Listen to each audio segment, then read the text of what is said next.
And you're going to want to clone this repository. Cloning means that first you get a copy of all the code here, including all the branches, but the repository that in essence you create on your own desktop or laptop is tied with this repository. And so when you make changes, there's a connection between your local repository and this origin repository, and so you can send your code up to the internet. So what we're going to do a clone is go to Code, open with GitHub Desktop,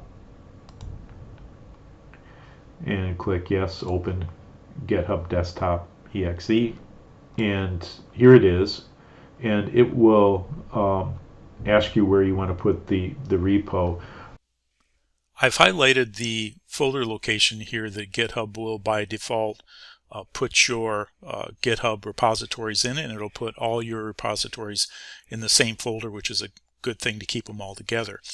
You can go ahead and accept the default unless it is a file path that specifies OneDrive, or if it's a file path that is in your user's folder, which may be connected with OneDrive, because folders that are connected with OneDrive have problems in coding Python within the Spider environment.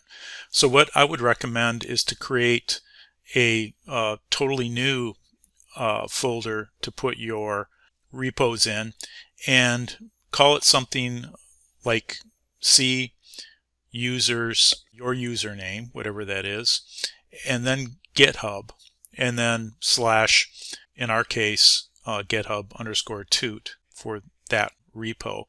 That way, OneDrive won't interfere with your ability to edit the code in Spider. You don't want to change this because this is a URL of the repo that you're going to clone. And then you can click Clone. And here is GitHub Desktop with nothing showing, actually. Zero changes to the file because we haven't edited anything yet. So this is our starting point, except for what we want to do is we want to change the branch from the main branch to the branch that we're going to safely edit, which is the one that we called new branch GDS.